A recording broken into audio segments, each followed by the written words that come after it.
Hi అండి, welcome back to my channel. అందరూ ఎలా ఉన్నారు? బాగున్నారా? నేను కూడా చాలా బాగున్నాను. ఇది వచ్చేసి నా ఫస్ట్ డైలీ వ్లాగ్ అని చెప్పొచ్చు. ఎందుకంటే నేను ఇంతవరకు డైలీ వ్లాగ్ అనేది ఏది పోస్ట్ చేయలేదన్నమాట. ఎక్కడికైనా టెంపుల్స్కి అలా వెళ్ళినప్పుడు లేదా ఇంట్లో ఫెస్టివల్స్కి అలా అయితే పెట్టా, కానీ డైలీ వ్లాగ్స్ అయితే ఎప్పుడూ షేర్ చేసుకోలేదు. ఇప్పుడేనమాట ఫస్ట్ టైం పెడుతుంది. ఇది వచ్చేసి సండే వ్లాగ్ అనమాట. ఇక సండే అంటే తెలిసిందే కదా, బిజీ డే అని చెప్పొచ్చు. చాలామంది ఖాళీగా ఉండొచ్చు, హాలిడే అనుకుంటారు, కానీ మా హౌస్ వైఫ్స్కి అయితే ఇది చాలా బిజీ డే అని చెప్పొచ్చు. ఎందుకంటే పిల్లలు ఇంటి దగ్గరే ఉంటారు, హడావిడిగా ఉండిద్ది అనమాట. ఇక సరే అని చెప్పి స్కూల్కి వెళ్ళే హడావిడి లేదు కదా, ఇక ఇంట్లో పనులు అయితే నిదానంగా ఒక్కొక్కటి చేసుకుంటూ ఉన్నాను అనమాట. రోజు అయితే ఇలా పొయ్యి అయితే నార్మల్గా తుడిచేస్తాను, కానీ ఇక సండే అలా వచ్చిందంటే హాలిడేస్ అలా అప్పుడు ఇలా పొయ్యి మొత్తం నీట్గా ఒకసారి కడిగేసుకుంటాను అనమాట.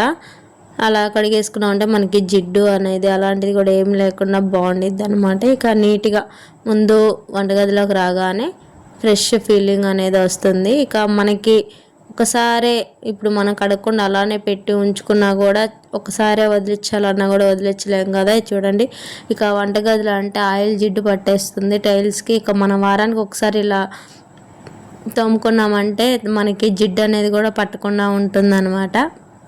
ఇలా మొత్తం అయితే నీట్గా అయితే క్లీన్ చేసేసుకుంటున్నాను. ఇక తెలిసిందే కదా అందరికీ, ఇంకా హడావిడిగా ఇలా అయితే చేసేసుకుంటూ ఉన్నాను అనమాట. మొన్న అయితే అమ్మనైతే హాస్పిటల్కి అయితే తీసుకెళ్ళామండి, బాగాలేదని చెప్పి. అక్కడైతే నేను కొన్ని సిచ్యువేషన్ చూశాను.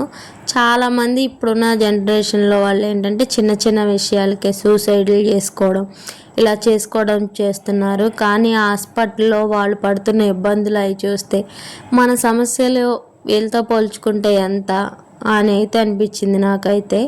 ఒక్కొక్కరిని చూస్తుంటే అంత అంత బాధపడుతున్నారో, ఆ ప్రాణం కోసం ఎంత పోరాడుతున్నారో.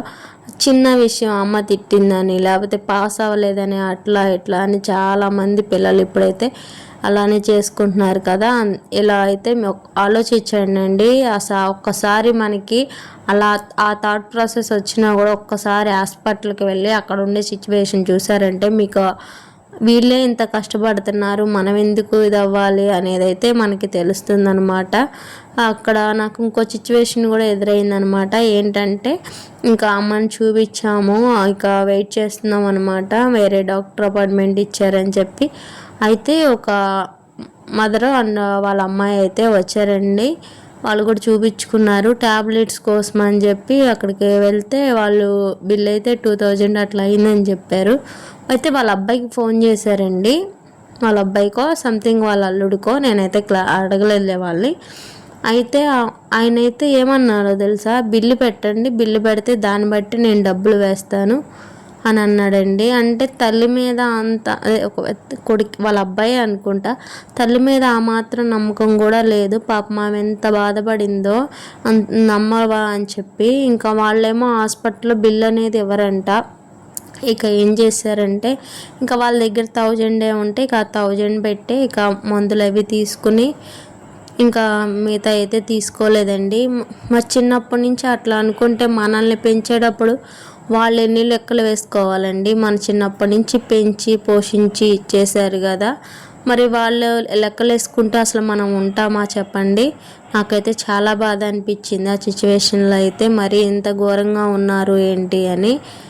మేము మిడిల్ క్లాసే కదా, మేము అంత మనీ తీసుకుని అయితే వెళ్ళలేదు ఆమెకి ఏమైనా హెల్ప్ చేద్దామన్నా కూడా. కానీ చాలా బాధపడిందండి మా ఇట్లా నమ్మట్లేదు అని చెప్పేసి. జనాలు అయితే అలా ఉన్నారు, తల్లిదండ్రులని కూడా నమ్మలేకపోతున్నారు. అదే తల్లిదండ్రులు మనల్ని పోషించడానికి అదే కొలతలు వేసుకుంటే మనం ఉంటామా చెప్పండి. అలా జరిగింది. అలానే ఇంకో సిచ్యువేషన్ ఏంటంటే ఒక పెద్ద ఆయన అయితే ఉన్నారనమాట. వాళ్ళైతే చెట్టు కింద కూర్చుని బాధపడుతూ ఉన్నారు. మరి ఎందుకని ఏంటని వెళ్ళి అడిగాను అనమాట. ఇట్లా క్యాన్సర్ అని చెప్పారు. వాళ్ళ పిల్లలు అది కూడా దూరంగా ఉంటారంట, సరిగ్గా చూసుకోరంట.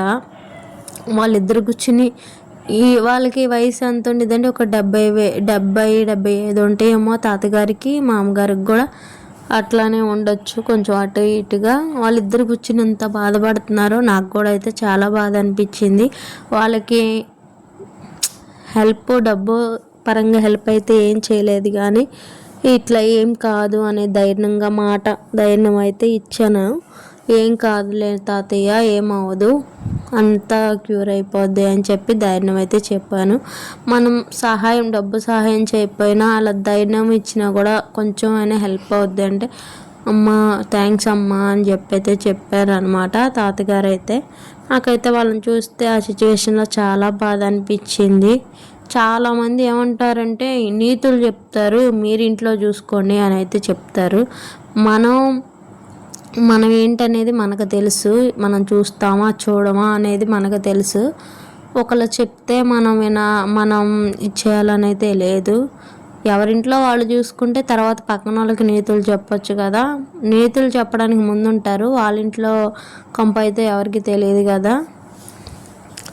ఇలా అయితే నీట్గా అయితే అది నీట్గా కడిగేసుకున్నాను కదా. ఆ తర్వాత ఇప్పుడు నేనైతే డైలీ బ్లాగ్స్ కొన్ని చూస్తాను అనమాట, కొన్ని వీడియోస్. దాంట్లో అయితే చక్కగా ముగ్గులు వేస్తున్నారు. నాకు ఎంత నచ్చిందో. సరే ఒకసారి నేను కూడా ట్రై చేద్దాం. నేనైతే అంతకుముందు ఇప్పుడైతే వీడియో కోసం ముగ్గులు వేస్తున్నాను అనుకోమాకండి. నేను ఫస్ట్ టైం అయితే ముగ్గు వేయడం, మామూలుగా పోయేది కడుగుతా కానీ ముగ్గులు అవి అయితే ఏం వేయను. ఇవాళ అయితే ముగ్గులు కూడా వేసాను అనమాట. నా తో కుస్తీలు చూడండి ఎలా వేస్తున్నాను ఏంటనేది. ఇలా అయితే ముగ్గులు అది కూడా వేసేసుకున్నాను. నాకు ఎంత నచ్చిందో నిజం చెప్పనా, అసలు నాకు పొయ్యి కూడా వెలిగించాలనిపించలా. మళ్ళీ ఎక్కడ పాలు పొంగుతాయో లేకపోతే ఎక్కడ జిడ్డు అయిపోతుందో అని చెప్పి అంత బాగా నచ్చింది. చాలా పీస్ఫుల్గా ఉందండి. ఇవ్వండి టైల్స్ కూడా ఎంత నీట్గా క్లీన్ అయిపోయినాయో. పొయ్యి దగ్గర పని అయిపోయాక ఇట్లా అంటుల స్టాండ్ ఉండేది కదా, దానికి కూడా భుజాది కొంచెం ఉంటే ఇంకా దులిపేసేసుకుంటున్నాను. ఇలా పైన అయితే మొత్తం ఏం తీసి రోజు కడిగి చేసేదే కదా, అందుకని చెప్పేసి నేనేమి అన్నీ తీసేం దులపలేదు. కింద కొన్ని ఉంటే అవన్నీ తీసేసి నీట్గా తుడిచేసుకున్నాను. మనం షింక్ దగ్గర అంట్లు అవి కడుగుతాం కదండి, అక్కడ సబ్బు అవి పడుతూ ఉంటాయి. అందుకని చెప్పి గోడ అయితే ఒకసారి నీట్గా తుడిచేసేసుకున్నాను. అంటుల స్టాండ్ కూడా స్పాంజ్ ఉంటే దాన్ని పెట్టి నీట్గా తుడిచేసుకుని కింద కూడా గోడ మొత్తం అది కూడా నీట్గా మనకి విమ్ జెల్ ఉండేది కదా, అది వేసేసుకొని నీట్గా అయితే తుడిచేసుకున్నాను. ఇట్లా రోజు చేస్తాను, నేను నీట్గా ఉంటాను అట్లా ఏం నేను చెప్పనండి. నాకు ఓపిక ఉంది, నేను చేసుకోగలుగుతాను అనుకుంటే చేసుకుంటాను, లేకపోతే లేదు.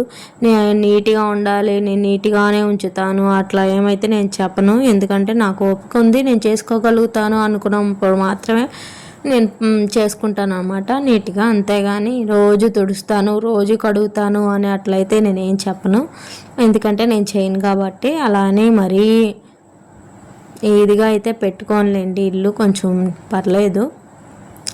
ఇలా కుదిరినప్పుడు అయితే ఇలా నీట్గా అయితే చేసుకుంటాను అనమాట.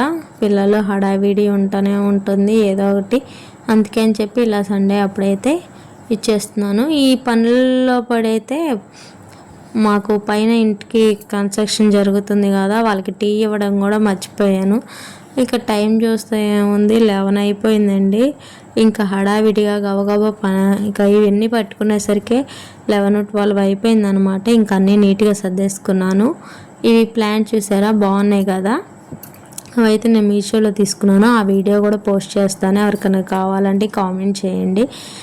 నీట్గా అన్నీ క్లీన్ చేసేసుకున్నాను, చాలా బాగుంది, నీట్గా కూడా అనిపించింది కదా. హడావిడిగా అయితే వాళ్ళకైతే టీ అయితే పెట్టిచ్చేస్తున్నాను. మనం అయితే మర్చిపోయాను అనమాట. నేను ఈ పని హడావిడి లోపలే వాళ్ళకి టీ పెట్టివ్వడమే మర్చిపోయాను. తర్వాత గుర్తొచ్చింది, అయ్యో వాళ్ళకి టీ ఇవ్వలేదు కదా అని చెప్పి తొందరగా అయితే 11 అలా అయిందనమాట. అప్పటికి ముందు టీ పెట్టేసి వాళ్ళకి ఇచ్చేసాను అనమాట. ఇదే నా వ్లాగ్ అనమాట, సండే వ్లాగు. మీకు నచ్చితే తెలుసు కదా, లైక్ చేయండి, షేర్ చేయండి, సబ్స్క్రైబ్ చేసుకోవడం మర్చిపోవద్దు. మీరు లైక్ చేయడం వల్ల ఈ వీడియో కొంతమందికి వెళ్తుంది, నాకు కొంచెం సపోర్ట్గా ఉంటుంది. ఇంకేముంటుంది చెప్పండి. మరి మీకు ఈ వీడియో నచ్చితే తెలుసు కదా, కామెంట్ చేసేయండి, సబ్స్క్రైబ్ చేసుకోండి. Thank you.